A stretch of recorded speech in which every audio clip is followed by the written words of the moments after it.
آزمائشیں طویل ہو رہی ہیں تو سمجھ جاؤ تمہیں چنا جا چکا ہے۔ اللہ کے پیارے بندوں کی فہرست میں تمہارا شمار کیا جا چکا ہے۔ یہ آزمائشیں اور تکلیفیں بے وجہ ہی مقدر کا حصہ نہیں ہیں۔ صبر کے کڑوے گھونٹ کے بدلے تمہیں شکر کے سجدے تک لانے کا وعدہ ہے، اور اللہ سن لیتا ہے ان کہیں دعائیں بھی، پھر کیسے نہ سنے گا وہ دعائیں جو تم نے رو کر مانگی ہیں۔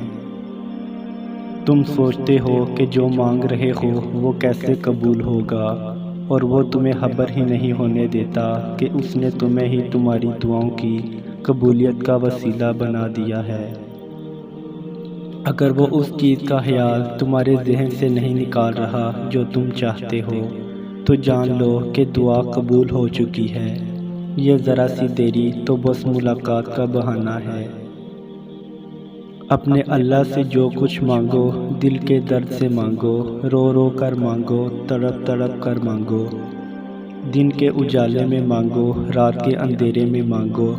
ہمارا رب کریم کسی کو پیاسا نہیں رکھتا، مگر وہ سچی پیاس کا ثبوت ضرور مانگتا ہے۔ تم سوچتے ہو معجزے کیسے ہوتے ہیں؟ معجزے اپنی دعاؤں پر یقین اور دعائیں قبول کرنے والے پر توکل کرنے سے ہوتے ہیں۔ دعائیں بہت خاص اور اہم ہوتی ہیں، ان کو بے فائدہ نہ سمجھا کریں۔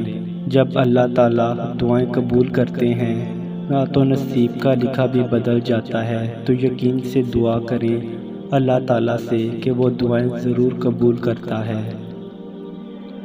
وہ فرماتا ہے سب کو چھوڑ کر آندھا اعتبار کر لو مجھ پر، یقین کرو میں اپنے وعدوں کا بڑا سچا ہوں۔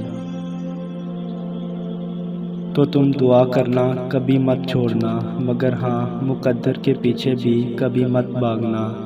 بس یقین رکھنا اور انتظار کرنا، جو لمحے صبر آزماتے ہیں دراصل وہی قبولیت کے لمحے